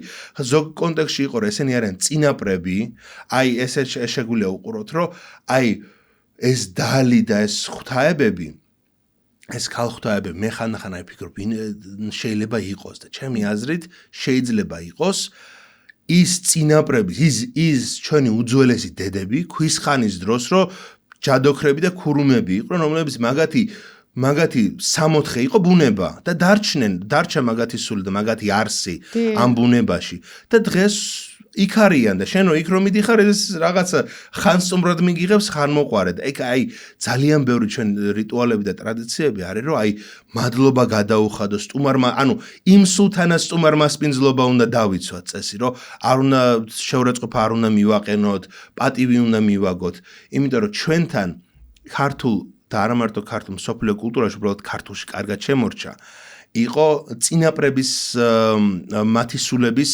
შენახვა და გახვთაება. დიახ. ეს არის ძალიან საინტერესო, რომ მაგალითად ჩვენ როდესაც ვამბობთ ზეციერი საქართველო, ჩვენი წინაპრები გვიყურებენ, აი ვინ რო გადახო, შეეციოთ, აი სუფრაზე რო ვართ, სულ გვაქვს, ანუ გამოყოფილი წინაპრებისთვის, იქ რო არ უნდა გაჩერდე, უნდა მოიხსენიო შენი საყვარელი ადამიანები, ისე რომ ჩვენი ფიზიკური სუფრა შეერთებული არის იმ ღვთიურ სუფრაზე. ეს არის ამ ზუსტად ამ ეს პირდაპირ რომ მაგიის, ქართული ჯადოსნობის, ყოველდღიური ჯადოსნობის ნაწილი. რომ ჩვენ ამ რაღაც ერთ დიდ გრძელ სუფრას, სადაც ქვის ხანიდან მოყოლებული ზიანდა მოდის დღევანდელობამდე არ ვკარგავთ და ერთ-ერთი ესეთი რიტუალი და ტრადიციები, რაც ჩვენთან არის. ეს არის აი დღეს დაიკარგა, აიბნა და კონტექსტიდან აირია, მაგრამ ადგილის დედა და ეს სახლის სული და მფარველი ანგელოზი, ეს ყველაფერი იყო ძველი რიტუალი, როდესაც სახლს რო აშენებდი, პირველი ადამიანი, ვინც გარდაიცვლებოდა ამ სახლში, იყო მცნება, რომ მისი სული, ან მისი რაღაცა ასპექტი რჩებოდა სახლში და ეხლა ეს იყო შენი შთამომავლობის ფარველი. ადრე აი ენეოლითის პერიოდში იყო საერთოდ ამის ტრადიცია, რომ თავის ქალებს ინახავდნენ და ან მთლიანად ძვლებს ან რაღაც ნაწილს გამოქვაბულში იქნება თუ გამოქვაბული და რომ გადავედით უკვე ქოხებში და სახლებში მან ვინახავდით და ეს ოჯახის წევრების სახით იყო შემორჩენილი. გაიკვირდებათ რომ დღესაც არის ამ ტრადიციის რაღაცა ცოტა დამახინჯებული, მაგრამ არსებული ნაწილი, რომ მაგალითად შენებლები რო აშენებენ, გინდა კორპუსი იქნება, გინდა სახლი იქნება, გინდა რაღაცა. მაინც არის ქართულ ტრადიციაში, რომ უნდა დაკლას რაღაცა. უნდა დაკლას ცხვარი, უნდა დაკლას მამალი, შესაწირი უნდა მიცეს და შესაწირი არის, ამის პრინციპი არის, რომ ეს შესაწირი გახდება ამ ადგილის ფარველი სული. და აი მაგალითად, ყველამ ვიცით სურამის ციხის ლეგენდა, რომ ბრაინდი თავისი ნებით ჩადგა საძირკველში, იმიტომ რომ ინგრეოდა, იმიტომ რომ არ ქონდა სტაბილური სული, არ ქონდა არსი მას და რომ ჩაედო ამას საძირკველში, თავისთავი რიტუალურად შეწირა, რომ გამხდარიყო ამ ციხესიმაგრის ფარველი სული. აი ეს არის ძალიან საინტერესო, რომ საქართველო ისეთი ძველი არის, ყველა კუთხე კუნჭულას იმდენი სული და იმდენი არსი ექნება, მაგრამ მიტოვებულები არიან და მიმიწყებულები არიან და აი ჩვენთან მითოლოგიაში არის ესეთი ძალიან დიდი მცნობა, ქრისტიანობაშიც გვაქვს ხოლმე მიტოვებული ეკლესიაში ბოროტი სული სახდება. გაბუდაყრებული ქვია ქართულად, ძალიან ესეთი სიტყვა არის, მაგრამ ეს არის კეთილი ოდესღაც ფარველი სული, წინაპრების თუ ვისი იქნება, რომლებიც გაბრაზდნენ, გაბოროტდნენ. აი ეს კონტექსტი რომ დღევანდელობასთან გადმოვიტანოთ, მოჩვენებებს ფაქტიურად ვერ შეიძლება ღმერთის არჩენა, მაგრამ მოჩვენებები შეერა, ხო? ხო და მოჩვენებები ესეთი საინტერესო მცნებაა, რომ დაუგრეთ, კაი, ჩავთვალოთ, მოჩვენებები ნამდვილი არის. მოჩვენება რატო უნდა იყოს მავნე შენთვის? მეგობარი იყო შენთან, რაღაც კარგი ურთიერთობა ქონდეს. ბაბუა შენი, ბებია შენი რო იყო, შენი სახლის მოჩვენება, ცუდად მოგექცევა, იზრუნებ შენზე, დაგიცავს პირიქით და ზუსტად ეს მენტალიტეტი იყო, რომ მოჩვენების მოთვინიერება, ესეთი ძალიან ცოტა რთულად წარმოსადგენიერი, მაგრამ პირიქით, აი ჩვენი ეს ყველა რიტუალები, იმის რა ქვია, აღდგომაზე კვერცხის გაგორება იქნება თუ სუფრაზე წინაპრების მოგონება იქნება, ეს ყველაფერი ემსახურება იმისთვის, რომ იმ წინაპრებთან, იმ წინაპრების სულებთან კავშირი გქონდეს და დაფასებული, მოვლილი, აი ენერგიულად ხო, პოზიტიურად დამუხტული ჩვენს მიმართ იყოს. მაგრამ როდესაც მიტოვებული არის, ახლა წარმოიდგინეთ, თქვენი სული ხორცის გარეშე არის მიწაზე და მიბმული არის იქ, იმიტომ რომ ოდესღაც აქ იყო სახლი, აქ იყო ციხესიმაგრე და ამ ადგილს იცავდა და 1000 წელი გავიდა და ნანგრევების მეტი არაფერი არ არის. აი, როგორც ხორციელი შიმშილი არის, ასევე არის სულიერი შიმშილი და ესეთი სული ან გაბოროტდება, ან გავერაგდება, ან გაგიჟდება. და ეს არის ეს გაბუდაყრებული სული, რომელსაც პატრონი აღარ აყავს. პატრონი, ოჯახი აღარ აყავს, რომელიც მათზე ზრუნავს, მათ მსხვერპლს შეწირავს, ან მსხვერპლის შეწირვა ახლა რაღაცა ადამიანი კი არ უნდა დაუკლა, მაგრამ ეს ცხვრის დაკლა და ეს რიტუალები მაგის ნაწილი არის, გინდა მამლის დაკლა და ეს ყველაფერი და მე არ უნდა გაგვიკვირდეს, რომ ზოგიერთი სული ხდება ვერაგი და რაღაცა დაავადების და ჭირის და უბედურების მომტანი, მაგრამ პოზიტიური როდესაც არის, ეს სული მე იცავს შენ სახლს, აი სამწუხაროდ ქართულ კულტურაში სლავური მითოლოგიური ფიგურა უფრო დომინირებს დამავოი. დამავოი და ხო, დამავოი ზუსტად არის ეს, იმიტომ რომ სლავები სადაც არიან შავი ზღვისპირეთი. აქ იყვნენ ჩვენი უძველესი, აი 1000 წლის წინ ჩვენი წინაპრები და მაგათი კულტურული ელემენტები. ეს არის აგროკულტურული ტრადიცია. მათი დღეც აქვთ, ფაფებს უკეთებენ, ღილეს შუქნიან, ძალიან საინტერესო. ეს არის რომ პოზიტიური ურთიერთობა გქონდეთ იმათთან, რომ მე ეს სახლი დაიცო, შენი სახლი დაიცოს. და აი ხო გაგიო ვამპირი სახლში ვერ შემო თუ არ შემოიპადიჟე. ზოგადად ბოროძე არის ეს მეჩვენე, იმიტომ რომ სახლს იცავს ვინ? ეს სული, რომ შენ სანამ არ დართებ ნებას, რომ ამ სხვა ბოროტს უშევს, იქ ცხოვრობს ფარველი სული არის, რომელიც გიცავს. მაგრამ დღევანდელი კონტექსტი უკვე აღარ არის ეს ნიშნეული რაღაც, მაგრამ ეს აგერ რამოდენიმე 100 წლის წინ ცხოვრების წესი იყო, რომ შენი კარის ფარველი, ფუძის ანგელოზი, ყველასთან ქონოდა პოზიტიური ურთიერთობა და გახსოვთ გველი რო გითხარით, აი ქალურ იმასთან არის დაკავშირებული, რომ სახლის ფარველი სული გამოისახება ხოლმე გველის სახით. და ეს გველი არის აი სიბრძნის და ამ ძალის და ამ ცოდნის ფარველი და სახში გველი რო იპო გადაირევი, ხო? მაგრამ ამ დროს სახში გველი რო ეპოვა თქვენ ბებიის ბებიას გაუხარდებოდა ხო? ფუძეშიც უპოვიათ, ხო? ძალიან ხშირად, რომ ესე იგი იმან დაიბუდა, იქ თუ არის, ის მყუდროდ გრძნობს თავს და საშიშროებას არ გრძნობს და იმიტომ არის თუ რო ეშინოდეს იქ ხო არ მოვიდოდა ამთაც განისაზღვრება და ნუ მეც ესე ვფიქრობ, რომ ახლა არ არის აუცილებელი, რომ კი ახლა შეიძლება შეგვეშინდეს და რაღაცა, მაგრამ ახლა კორპუსი გველი რო კორპუსი არ იქნება, მაგრამ ეს უფრო ხო მაინც სადაც ტყი არის ახლოს იქ მოდის, სადაც ბუნებასთან კავშირი არის მაინც იქ გვაქვს. ამ გველთან პოზიტიური ურთიერთობა მარტო აი ბიოლოგიურადაც გაწყობს, იმიტომ რომ გველი რა შამს, იმ მავნე ვირთხას მწერებს, რაღაცა შეიძლება რომელიც შენ პირიქით გაგიფუჭოს შენი მოსავალი. და ზოგადად ესეთი იყო ერთი ჩანაწერი მახსოვს, რომ ვიღაცა კაცმა დიდი გველი დაინახა, შეეშინა და ფოცხით გაეკიდა და მეზობელი ქალი გამოვარდა, რომ არა ეს არის ჩემი ბაღის ფარველი ანგელოზიო. იმიტომ რომ ეს მართლა იცავდა მის ბაღს, რომ რაღაცა გველი კი არა, რაღაცა მღრღნელი არ მოსულიყო, შეეჭამა. მაგრამ სულიერადაც ესეთი აი პოზიტიური ურთიერთობა ქონდა დაჭერილი, მაგრამ ეხლა პოზიტიური ურთიერთობა ხო განვიხილეთ, ეხლა თქვა ცოტა ნეგატიური ურთიერთობაზე, რომელიც შეიძლება ესეთი ძალიან გავრცელებული, არა მარტო ქართულ ცნებაში, მაგრამ ქართულში განსაკუთრებით გვაქვს ალის, დალის, ქაჯის მოთვინიერება. ეს არის, აი, ბოროტი მაგია ჩემი აზრით, ნუ უარესით შეიძლება რა თქმა უნდა, მაგრამ ამ ბუნების და ამ ნაყოფიერების და ამ რაღაცა სულს და არსებას მოაჭრი ფრჩხილს, მოაჭრი თმას, მოაჭრი მის რაღაცა არსის ნაწილს, ან თუ არის რაღაც მაქცია, რომელსაც შეუძლია ცხოველებად გადაქცევა, მისი კანის დაჭერა შეიძლება და ეს უნდა ჩაკეთო რკინის კლიტეში, აი ფერიები და ეს ბუნებისულები რკინას ვერ ეკარებიან. მკვდარი და სიკვდილის და ბოროტის სულები ვერს ხა, ყოველას თავისი მეტალი აქვს რა და რკინის ყუთში რო შეინახავ ეს სული ხდება მიჯაჭვული ამ ადგილზე და უნებლიეთ ხდება შენი მსახური. მაგრამ როგორც კი ჩაიგდებს ამ თავის ფრჩხილს იქნება თუ თმას იქნება თუ რაც იქნება, რომ გაიმთლიანოს თავის თავი.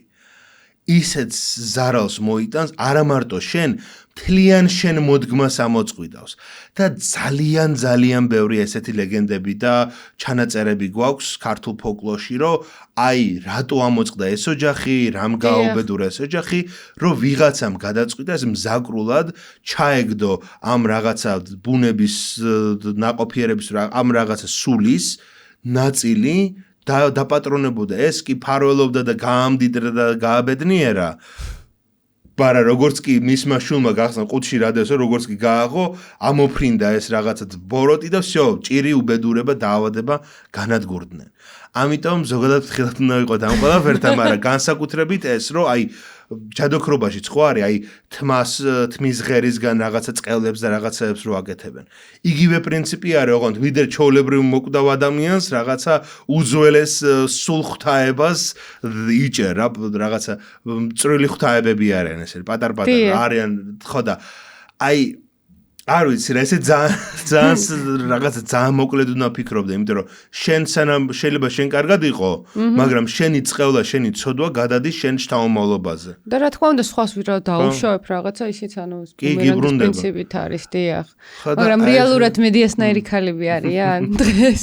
მედიასნაირი ქალები როგორ არიან? იცნობ? ბევრი არის ეს რაღაცა ემიგრაციაში სასული, იქ რაღაცა არ მოეწონა, იქ მოკლედ რა ეს სამწუხაროდ აი ეს დღევანდელობასთან ძალიან ახლოს არის ეს ემიგრანტი გაბრაზებული ქალის ტრაგედია ჩვენ რეალობაში, მაგრამ აი ესეც არის საინტერესო რომ მეორდება ყველაფერი და სანამ არ გააცნობიერებ და სანამ არ ისწავლი იმ ისტორიიდან ეს ციკლი მუდმივად გამეორდება. საერთოდ ესე არის ჩვენ ცხოვრებაშიც რაღაცებს იქამდე დავდივართ როგორც თაგვიდარბის ბორბალზე, ხო? სანამ არ გამოვასწორებთ. და შეიძლება ესე ეხლანდელი სიცოცხლეც არ გეყოს და იმ ბევრჯერ მოსვლა მოგიწიოს რაღაცების გამოსასწორებლად. მე პრინციპში ესე მჯერა და ესე ვუყურებ ამ რაღაცებს. აი ესეც საინტერესო არის. რამდენად არის ქართულ მითოლოგიაში რეინკარნაციის იდეა? სული ხო უკვდავია ვიძახით. სული უკვდავი არის. მაგრამ სული უკვდავი არის ისეთი რომ შეიძლება აქ დარჩეს, ანუ საუკუნეები იყოს, აი როგორც ფარველ სულად და ფარველ ანგელოზად, მაგრამ არის რამოდენიმე მითშიც და რამოდენიმე ლეგენდაშიც რომ სიკვდილის მერე ცხოველის სახით მოდის, ან გარდაიცვალა, აი თვითონ ჩვენი სიტყვა გარდაცვალება. გარდაიცვალა, იცვალა. ხო. ფერს და ფორმას იცვლის. აი ჩვენთან მაგალითად ძალიან ხშირად ხდება ასტრალში გასვლა და მოგზაურობა. აი ეს თვითონ ქაჯავეთი, ეს ღვთისშვილები და ესენი არიან არახორციელი, არამატერიალური სამყაროს ფიგურები და ყველაზე მეტი რაც ვიცით მათ შესახებ მოყოლილი არის ესეთი სპეციალური ადამიანები არიან, რომლებსაც თავიანთი სხეულიდან ამოსვლა შეუძლიათ და ხშირად ეს ღვთისშვილები ამოიყვანენ სხეულიდან და წაიყვანენ როგორც აი მომსწრე, დამსწრე რომ დაინახოს რა ხდება ამ თავიანთ ლაშქრობებზე, ამ გმირულ საქციებზე, ან ხშირად არის მოტაცებული ადამიანი, რომელსაც დააბრუნებენ და ეს ყველაფერი ახსოვს. აი ეს არის ძალიან საინტერესო, რამხელა აი ბევრი არ შემორჩა სამწუხაროდ. მაგრამ რაც შემორჩა იმის ნამიოქს გვაძლევს აი რაღაცა ჩრდილის სახით რა რაღაცის ნაკოლებს ისეთი რაღაცა სურეალური და ისეთი განვითარებული და ისეთი მაგიური სამყარო ქონდა აი ჩვენ კულტურაში რომ ეს თვითონ ხო არიან იმდენი სახელი არის ამ იმის რა ქვია ჯადოქრის იქნება კუდიანი ოღონდ ყველანი სხვა რაღაცა არის რაღაცა იქ ბეფანები არიან ისა რაღაცა სხვა ისინი არიან ჯაზი აი ყველა არის ერთი და იგივე როლის სახელები არ არის ყველა ეს მაგიური ფიგურა ეს ადამიანებზე ხო ვილაპარაკოთ სულებზე ხო თქვათ ადამიანებზე ყველა ეს მაგიური სურეალური რაღაც ჯადოსნული ფიგურა ყველა არის სხვადასხვა რაღაცის, აი მაგალითად კუდიანს ჩვენ ვისაც ვძახით. კუდიანი არ არის, აი ჩვენ რო წარმოგიდგენია რაღაცა კუდი შეიძლება გქონდეს, ეგ შეიძლება გქონდეს, მაგრამ მე გულისხმობ, აი ევროპული ვიჩები რო წარმოგიდგენ რაღაცა წედიანი დიდი კეხები ხო, ეს არ არის. კუდიანი არის, აი ჩვენ ხო ვიცით მაქცია.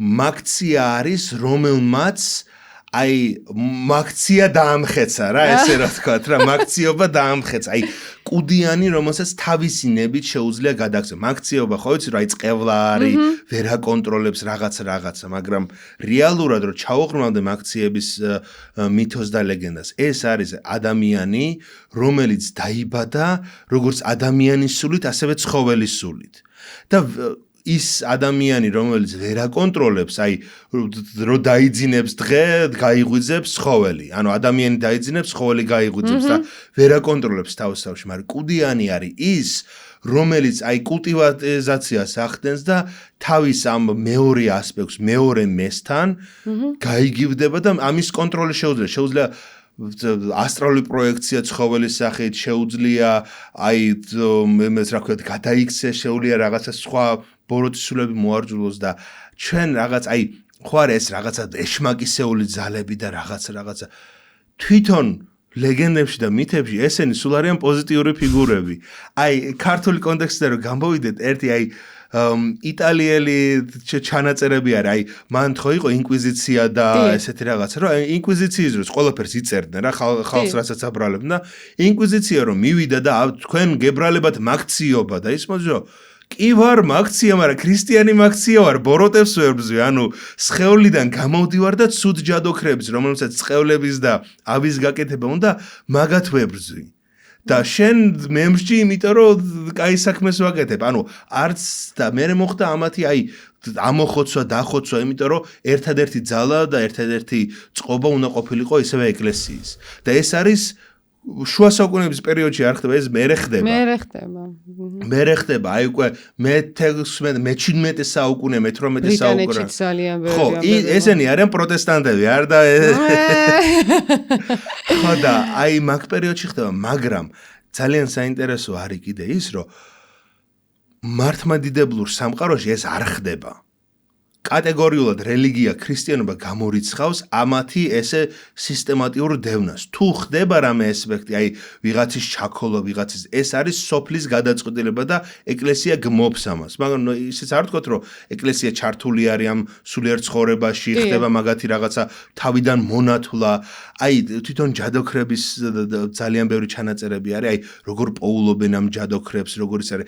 უნდა დამალო ეს, არავის არ უნდა უთხრა, იმიტომ რომ თუ გამხილეს კარგავ ამ შენ ძალას და არის ბევრი ჩანაწერები ჯადოქრების რომელსაც თავიანთი თავი ამხილეს რომ მართლა ეს ცუდ საქმეს რო აკეთებდნენ მოინანიონ იმიტომ რომ ხშირად აი რო წაიკითხავ არის რომ არც უნდოდა დამცუდის გაკეთება მაგრამ იძულებულები იყვნენ ერთი არის ძალიან საინტერესო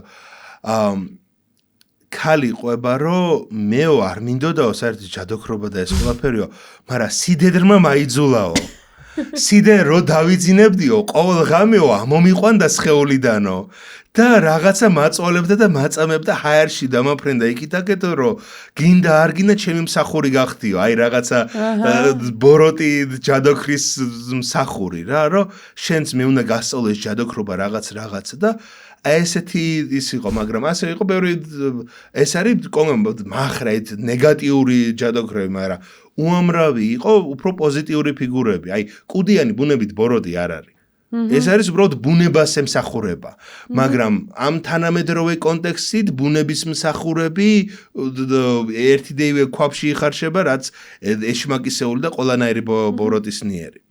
და ესეთ ტრაგიკულ რეალობაში გამოვდივართ, რომ ადრე ბუნება იყო, რასაც ბუნება და დედა იყო, დედის დედამიწის ასპექტი იყო, რასაც კაცობრიობა ეთეყვანებოდა და რასაც ახმერთებდა და დღეს ქრისტიანობას ახლა არ მინდა ძალიან რომ რაღაც ესე შევეხო, მაგრამ ერთი ასპექტი ქრისტიანობაში რაც სულცუდად ხდება არის ქალი რომ არის ესე ცოტა მიჩქმარული რა რაღაცა კი რა თქმა უნდა ღვთისმშობელი და ძალიან ბევრი წმინდანი არის მაგრამ თვითონ რომ დააკვირდეთ ქრისტიანობაში ქალი წმინდა არის მარტო როდესაც ეს თავის ქალობას უარყოფს და ქალი რომელიც თავის ქალობას ძალიან ქალობს ესე რა ვთქვათ ან ქმარს არ უჯერებს ან თვითონ რაღაცა თავისუფლად ცხოვრობს და რაღაცა ან ელემენტარულად ქმარი არ ყავს და თავისთვის არის ეს არის კუდიანი ბოროტი ჯადოქარი რაღაც იქითაკე და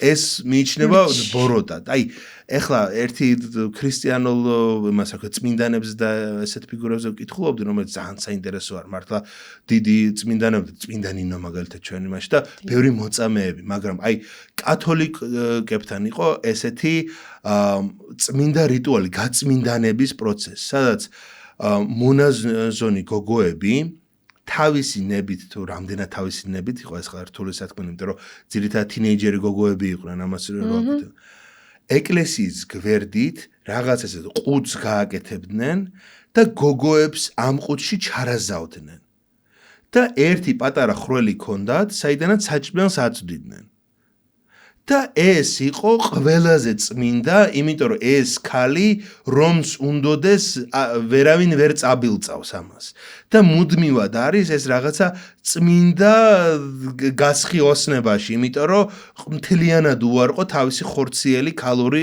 ბუნება და არის მუდმივი ქალიშვილი რომელიც როგორც და ეს ეკლესიასთან მიბმული არის იმიტომ რომ მიმაგრებული იყო, იმიტომ რომ ეს თავისი სიწმინდით ეკლესია განეწმინდა და ხალხი მიდიოდა მასთან ლოცულობდა და არის რომ ეს ქალები 30 და 40 ბებრები დაიღუპებოდნენ და არც იყურებოდნენ და ამ ხრელთან მოდიოდნენ თავიანთ ცოდებს უყებოდნენ ხალხი, მაგრამ ამ ყუთიდან არ გამოდიოდნენ. ხო და ეხლა მესმის რომ რაღაც იყო ქრისტიანობაში კაცებიც იყვნენ მაგალითად რაღაცა ძალიან მაღალ იმას რა ქვია ცათამჯენს რაღაც ესეც ააშენებდნენ და იქ იყვნენ ესკატურ ყოფაში მაგრამ რა ვიცი ეს რაღაც თინეიჯერი და ბავშვი გოგოების ხდებოდა იმიტომ რომ ქალწული უნდა ყოფილიყავი ხა ესეთი ცოტა შენ თუ ასაკოვანი რაღაც ბერი ხარ და აღიკვეცები ან მონაზონად ახოცოთ კი ბატონო მაგრამ ახალგაზრდა თინეიჯერი გოგოების ესე ყუთებში ჩაგეტვა ცოტა რაღაც ახლა მართლმადიდებლები არ ვაკეთებდით ამას არ გამიჯავრდეთ კათოლიკეების მოკლედ ხადა ეს არის რა რომ ქართულ მითებში და ქართულ კულტურაში ხშირად ლაპარაკობთ ამირანი ან რაღაც პირქუში რაღაც გმირები მეფეები ისინი მაგრამ ძალიან დიდი ფუძის ნაწილი არის ქალური დედაბუნება ეს ჩვენი დედამიწა დედა სამშობლო ძალიან მნიშვნელოვანი არის და ჩვენ კულტურაში მე მგონი კარგად შემორჩა. ნუ რა თქმა უნდა ხა დამახინჯებული ქალი ვიცი კუხნაში არის დამახინჯებული და შემდეგ თავის დროზე იყო ქალი ვიცი მე ტაძარში ქურუმად რომ რაღაცა გაგვანაყოფილიყო. ქალი რომელიც განგმირო. კი ზუსტ კარგი ამ თემაზეც მინდა 1-2 სიტყვა თქვა რომ ძალიან ბევრი ნამარხი გვაქვს ჩვენ ამ ქალი მეომრების და ლეგენდების და ისტორიებში როგორც ლიტერატურაში ისევე კინოებში მათო ჟანა დარკი არის ქართველებსაც ქართველი არა მარტო როგორც ერთი რა თქმა უნდა ბევრი ფიზიკური მეომარი ქალიც ყავდა მაგრამ ასევე ქალურობით მეომრები თქვათ გინდა ავიღოთ თამარ მეფე თამარ მეფე ომში მხედართმთავარი არ იყო მაგრამ დედოფალი იმპერატორი დედოფალი ბოდიშით მეფე ჩვენი მეფე ჩვენი დიდი მეფე რომელიც მიღებული იყო როგორც მეფედ ბრძოლაში რომ მიდიოდა თავისი ლაშქარი ფეხშიშველი დადიოდა და ლოცულობდა და სიწმინდე რაც ქონდა, ძალა რაც ქონდა, იმ ძალას იყენებდა. ესეც მინდა რომ გავამახვილო ყურადღება, რომ ქალური ძალით მეომრობა და გმირობაც ძალიან მნიშვნელოვანი არის. იმიტომ რომ რა ვიცი, ქეთევანწამებული და ძალიან ბევრი ესეთი ტრაგიკული, მაგრამ შეუპოვარი, ჭეშმარიტად შეუპოვარი გმირები ყავს, მაგრამ ამორძალებზე და ესეთ ფიგურებზე რო ვთქვათ, 1-2 სიტყვა. ბერძნულ მითოლოგიაზე რო ვლაპარაკი, მაშინ უნდა მეხსენა, იმიტომ რომ თვითონ არგონავტიკაში ნახსენები არიან ამორძალები, იმიტომ რომ შავი ზღვის პირეთში ცხოვრობდნენ, დიდი ალბათობით ყირიმის ტერიტორიაზე და იქ რო ჩავიდნენ არგონავტები, ამორძალებმა უთხრეს ამაზონკებმა, როგორც მოიხსენოთ, ჩვენო ვართო ამაზონკა მეომრები, მშვიდოსნები, ესე დიდი მეომრებიო, მარტო ერთ კაცებს ვაღიარებსო, კოლხებსო და მარტო მათთან მრავლდებითო და ესე გადაცურავდნენ, მივიდოდნენ, იპოვიდნენ ვინმე კოლხ კაცს და ბიჭი თუ ეყოლებოდა დაუტოვებდნენ ბიჭს, გოგო თუ ეყოლებოდა წაიყვანდნენ. და ესეთი კულტურული აღრევა იყო ჩვენთან სულ. თვითონ ამორძალები დიდი ალბათობით დაფუძნებულები არიან სკვითებზე. სკვითები იყვნენ ჩრდილო კავკასია და შავი ზღვის და კასპიის სტეპის მომთაბარე ხალხი და მან ქალის და კაცის ცხენოსანი მეომარე იყო, მშვილდოსანი. და თვითონ ამორძალებიც იყო, რომ ერთი ძუძუ შეხვეული აქვს ერთი ძუძუ. არ არის საჭირო მკერდის მოჭრა. საკმარისი არის შეხვევა მისი, რომ დაცული გქოს, იმიტომ რომ ხა შულს რო მოიჭერ, შეიძლება ითქინო რა ყოფილა ეგეთი ინტერნეტში არის ვიდეოები, ვისაც უტკენია, იმიტომ რომ არ აქვს შეხვეული, მაგრამ თუ შეიხვევ, ნუ ახლა ღმერთად ძალიან დაგაჯილდოვა, სხვა საქმეს მისდია. ნაჯახი დაიჭირა რაღაც ვაკეთი. ხო და ნაჯახიც ასევე ორმხრიანი ნაჯახი არის სიმბოლო ქალური, მეომრული, იმიტომ რომ მინოურ ცივილიზაციაში ეს ქალები არიან გამოსახული ბრინჯაოს ორმხრიანი ნაჯახებით. და ეს ძალიან მნიშვნელოვანია, რომ მინოურ ცივილიზაციაშიც ქალი მეომრებიც არიან და ამ მომთაბარე ირანულ სკვითურ კულტურაშიც, რომლებიც ასევე შეერიან ქართველებს. ეს არის საინტერესო, რომ მარტო ჩვენ გვაქვს ცალკე ამორძალები. ეს არის, ქართველები სხვა რაღაცას ეძახიან, ბერძნები სხვა რაღაცას ეძახიან. ჩვენი კულტურული გავლენის სფეროში იყვნენ, ბევრი ნამარხებიც გვაქვს. არ არის ეს მარტო მითების და ზღაპრების წარმოშობი. ხო და ახლა ცოტა პრაქტიკულადაც რო ველაპარაკო, ბევრი იტყვის, რომ ქალი მეომრად როგორ ივარგებს. მერწმუნეთ, მე როგორც ახლა განთქმული მეომარი ნამდვილად არ ვარ, მაგრამ აბჯრები, იარაღები და შუა საუკუნეების და ესეთი გამეგება, რომ დიდად იარაღის ფუნქცია არის, რომ შენი მარტო ცარიელი ფიზიკური ძალა კი არა, შენი მოხერხებულობა, შენი მოხელთებულობა, შენი გამჭრიახობა იყოს საკმარისი, რომ დაამარცხო მეტოქე. შეიძლება თვითონ ხმალი ყველას წარმოუდგენი, რომ დაიჭე რაღაცა 100 კილოიან ხმალს. არა. ხმალი ყველაზე მძიმე შეიძლება იყოს კილოგრამ ნახევარი. 2 კილო თუ რაღაცა მართლა დევკაცი ხარ. 1 კილოგრამი და კილოგრამზე ნაკლებიან ხმალს ჩოვლებრივი გაუვარჯიშებელი ქალიც იხმარს. და მან თუ ივარჯიშა და ილეთები ისწავლა, ძალიან ბევრი გენიალური მოფარიკაო ქალები ყავს, მშვიდოსნები ამ ასპექტში ახლა ის არის კაცისგან თუ მოხდება თუ ქალისგან, დიდად მნიშვნელობა არ აქვს. თავარი აქვს დახვეწა და ოსტატობა. მაგრამ ომში ქალი იმიტომ არ უნდა წაიყვანა, რომ ქალი არის შენი მომავლის იმედი. ყველა კაცი რომ მოკვდეს ერთის გარდა, ერთ-ერთ თაობაში არაფერი, მაგრამ ყველა კაცი რომ მოკვდეს ერთი ქალის გარდა, ღმერთმა დაიფაროს ის ქალი.